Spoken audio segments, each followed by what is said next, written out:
ಸೋಲಿನ ಪಾಠ ಚಂದ, ಹಸುವಿನ ಊಟ ಚಂದ, ಪ್ರೀತಿಯ ಕೋಪ ಚಂದ. ನಮ್ಮ ಜೀವನದಲ್ಲಿ ಎಲ್ಲ ಸ್ವೀಕರಿಸುವ ಮನಸ್ಸಿದ್ದರೆ ಬದುಕೇ ಆನಂದ ಅಂತ ಹೇಳ್ತಾ, ನಾನು ನಿಮ್ಮ ಯೋಗ ಪರಶುರಾಮ್. ಎಲ್ಲ ಮನಸ್ಸುಗಳ ಜೊತೆ ಮನಸ್ಸು ಮಾಡಿದರೆ ನಾವು ಎಲ್ಲ ಒಳ್ಳೆಯ ಕಾರ್ಯಗಳನ್ನು ಮಾಡಬಹುದು. ಹಾಗಾದರೆ ಯಾವ ರೀತಿ ಮನಸ್ಸು ಮಾಡೋಣ? ನುಂಗುವ ಮನಸ್ಸಿದ್ದರೆ ಕೋಪವನ್ನು ನುಂಗುವ ಮನಸ್ಸಿದ್ದರೆ ಕೋಪವನ್ನು ನುಂಗು. ಆದರೆ ಇನ್ನೊಬ್ಬರ ಹಣವನ್ನು ಅಥವಾ ಸಮಯವನ್ನು ಆ ರೀತಿ ನುಂಗದೆ ನುಂಗುವ ಮನಸ್ಸಿದ್ದರೆ ಕೋಪವನ್ನು ನುಂಗು. ಯಾಕಂತ ಹೇಳಿದರೆ ಒಂದು ನಿಮಿಷದ ಸಿಟ್ಟು 60 ನಿಮಿಷದ ಆನಂದವನ್ನು, ಸಂತೋಷವನ್ನು ಹಾಳು ಮಾಡುತ್ತೆ. ಹೀಗಾಗಿ ಏನಾದರೂ ನುಂಗಬೇಕಂತ ಹೇಳಿದರೆ ನಮ್ಮ ಕೋಪವನ್ನೇ ನುಂಗೋಣ. ಹಾಗೆ ಮಾಡುವ ಮನಸ್ಸಿದ್ದರೆ ಸತ್ಕಾರ್ಯಗಳನ್ನು ಮಾಡು. ಆರೋಗ್ಯದಲ್ಲಿ ಇರೋರಿಗೆ ಆರೋಗ್ಯವನ್ನು ಕೊಡ್ಬೋದು, ಅಥವಾ ಯಾರಾದರೂ ಹಣದ ಸಹಾಯ ಮಾಡಬೇಕಾದ್ರೆ ಹಣದ ಸಹಾಯ ಮಾಡ್ಬೋದು. ಹೀಗಾಗಿ ಏನಾದರೂ ಒಳ್ಳೆಯ ಕಾರ್ಯ ಮಾಡಬೇಕಾದ್ರೆ ಸತ್ಕಾರ್ಯವನ್ನು ಮಾಡುವಂತ ಹೇಳ್ಬೋದು. ಹಾಗೆ ತ್ಯಜಿಸುವ ಮನಸ್ಸಿದ್ದರೆ ಅಹಂಕಾರವನ್ನು ತ್ಯಜಿಸು ಅಂತೇಳಿ. ಈಗ ನಾನು, ನನ್ನದು, ಗರ್ವ ಎಂಬನ್ನೆಲ್ಲ ಬಿಟ್ಟು ಆ ಅಹಂಕಾರವನ್ನು ತೊಡಗಿದರೆ ಇಡೀ ಜಗತ್ತೇ ನಮ್ಮಿಂದ ಬರುತ್ತೆ ಅಂತ ಹೇಳ್ಬೋದು. ಅಹಂಕಾರವು ಏನು ಮಾಡುತ್ತೆ ಅಂತ ಹೇಳಿದ್ರೆ ನಮ್ಮ ಜ್ಞಾನವನ್ನೇ ನುಂಗಿ ಬಿಡುತ್ತೆ ಅಂತೇಳಿ. ಹೀಗಾಗಿ ನಾವೇನು ಮಾಡಬೇಕು? ತ್ಯಜಿಸುವ ಮನಸ್ಸಿದ್ದರೆ ನಮ್ಮ ಅಹಂಕಾರವನ್ನೇ ತ್ಯಜಿಸಬೇಕು. ಹಾಗೆ ಹೇಳುವ ಹೇಳಲು ಮನಸ್ಸಿದ್ದರೆ ಸತ್ಯವನ್ನು ಹೇಳು. ಈಗ ನಾವೇನಾದರೂ ಹೇಳಬೇಕಂತ ಹೇಳಿದರೆ ಸುಳ್ಳನ್ನು ಹೇಳದೆ ಸತ್ಯವನ್ನು ಹೇಳಬೇಕು. ಯಾಕಂದರೆ ಸತ್ಯ ಒಂದೇ ಪರಮ ಸತ್ಯ.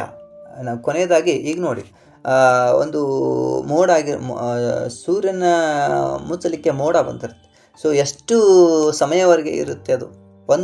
ಒಂದು ದಿನ ಆದರೂ ಅದು ಗೊತ್ತಾಗುತ್ತೆ. ಆದ್ದರಿಂದ ನಾವೇನು ಮಾಡಬೇಕು? ಸತ್ಯವನ್ನೇ ನುಡಿಬೇಕು. ನುಡಿದಂತೆ ನಡೆ ಇದೇ ಜನ್ಮ ಕಡೆ ಅಂತ ಹೇಳುವ ಹಾಗೆ ನಾವು ನಡೆಯುವಾಗ ಸತ್ಯವನ್ನು ನಡಿಬೇಕು ಅಂತೇಳಿ. ಹಾಗೆ ಕೊಡುವ ಮನಸ್ಸಿದ್ದರೆ ವಿದ್ಯೆ ಮತ್ತು ಅನ್ನವನ್ನು ಕೊಡಬೇಕು ಅಂತ ಹೇಳಿದ್ದಾರೆ.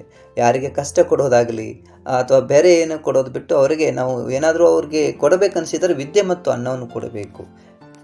ಹಾಗೆ ನೆನೆಯುವ ಮನಸ್ಸಿದ್ದರೆ ನಮಗೆ ಸಹಾಯ ಮಾಡಿದವರನ್ನು ನೆನೆಯಬೇಕು ಅಂತೇಳಿ. ಸೊ ನಮ್ಮ ಕಷ್ಟದ ಕಾಲದಲ್ಲಿ ಎಷ್ಟೋ ಜನ ನಮಗೆ ಅನ್ನವನ್ನು ನೀಡಿರ್ತಾರೆ, ನೀರನ್ನು ನೀಡಿರ್ತಾರೆ, ಆಶ್ರಯವನ್ನು ನೀಡಿರ್ತಾರೆ, ವಿದ್ಯೆಯನ್ನು ನೀಡಿರ್ತಾರೆ. ಹೀಗಾಗಿ ನಾವು ಏನಾದರೂ ನೆನೆಯುವುದಾತಂದರೆ ನಮಗೆ ಕಷ್ಟದ ಸಹಾಯದಲ್ಲಿ ಸಹಾಯ ಮಾಡಿದವರ ನೆನೆ ಅಂತ ಹೇಳ್ಬೋದು. ಹಾಗೆ ಬಾಳುವ ಮನಸ್ಸಿದ್ದರೆ ಹಕ್ಕಿಯಂತೆ ಬಾಳು ಅಂತೇಳಿ. ಹೇಗೋ ಬಾಳುವುದಲ್ಲ. ಓಕೆ, ಬಾಳುವುದಂತಂದ್ರೆ ಹೇಗೋ ಬಾಳುವುದಲ್ಲ, ಹಕ್ಕಿಯಂತೆ ಬಾಳುವುದು, ಫ್ರೀಡಮ್ ಆಗಿ. ಹೇಗೆ ಅದು ಫ್ರೀಯಾಗಿರುತ್ತೆ ನೋಡಿ, ಹಕ್ಕಿ ಎಲ್ಲಿ ಹೋಗ್ಬೇಕಂತ ಹೋಗುತ್ತೆ, ಏನು ವಿಚಾರ ಮಾಡ್ಬೇಕಂತ ಮಾಡುತ್ತೆ. ಹೀಗಾಗಿ ಏನಾದರೂ ನಾವು ಬಾಳುವ ಮನಸ್ಸಿದ್ದರೆ ಹಕ್ಕಿಯಂತೆ ಬಾಳುವಂತೆ ಆ ರೀತಿಯಾಗಿ ಬಾಳಬೇಕು. ಹಾಗೆ ನಡೆಯುವ ಮನಸ್ಸಿದ್ದರೆ ಧರ್ಮ ನ್ಯಾಯದಂತೆ ನಡೆ ಅಂತ ಹೇಳಿ. ಯಾವಾಗಲೂ ಏನಾದರೂ ನಡಿಬೇಕಾದ್ರೆ ನಾವು ನುಡಿದಂತೆ ನಡಿ.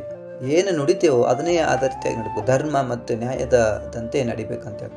ನಿಷ್ಠೆ, ಪ್ರಾಮಾಣಿಕತೆಗಳನ್ನ ಇಟ್ಟುಕೊಂಡು ನಾವು ನಡಿಬೇಕು ಅಂತೇಳಿ. ಮತ್ತು ಪೂಜಿಸುವ ಮನಸ್ಸಿದ್ದರೆ ಹೆತ್ತ ತಂದೆ ತಾಯಿಗಳನ್ನ ಪೂಜಿಸು ಅಂತೇಳಿ. ಈಗ ನಾವು ಪೂಜೆ ಮಾಡಬೇಕಾದ್ರೆ ಯಾರೋ ಹೀರೋಗಳನ್ನಾಗಿರ್ಬೋದು ಅಥವಾ ಯಾರೋ ಇನ್ನೂ ಪೊಲಿಟಿಕಲ್ ಪರ್ಸನ್ಸ್ನ ಪೂಜೆ ಮಾಡೋದು ಬಿಟ್ಟು ನಮಗೆ ಜನ್ಮ, ಅನ್ನ, ಎಲ್ಲ ಜೀವವನ್ನೇ ದಾರಿ ಎಳೆದಂಥ ತಂದೆ ತಾಯಿಗಳನ್ನು ನಾವೇನು ಮಾಡಬೇಕು? ಪೂಜಿಸಬೇಕು ಅಂತ ಹೇಳ್ಬೇಕು. ಇನ್ನು ಚಂಚಲ ಮನಸ್ಸಿದ್ದರೆ ಪ್ರತಿನಿತ್ಯ ಯೋಗಾಭ್ಯಾಸ ಮಾಡುವಂತೆ. ಈಗ ಮನೋಭಾವನೆ ಚಂಚಲ ಮನೋಭಾವನೆ ಇರುತ್ತೆ. ಮನುಷ್ಯನ ಭಾವನೆ ಹೇಗಂತೆ, ಅದರ ಮನಸ್ಸು ಹೇಗಂತೆ ಅಂದರೆ ಒಂದು ಮಂಗ ಇದ್ದಂಗೆ, ಒಂದು ಗಿಡದಿಂದ ಗಿಡದ ಜಂಪ್ ಆಗ್ತಾ ಇರುತ್ತೆ. ಆದ್ದರಿಂದ ದಿನನಿತ್ಯ ಏನೋ ಚಂಚಲ ಇದ್ದರೆ ನಾವು ದಿನನಿತ್ಯ ಯೋಗಾಭ್ಯಾಸ ಮಾಡಬೇಕಾಗುತ್ತೆ.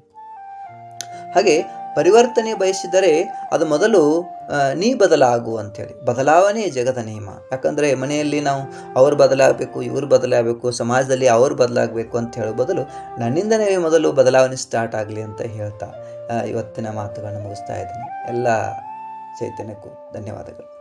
ಶುಭ ದಿನ.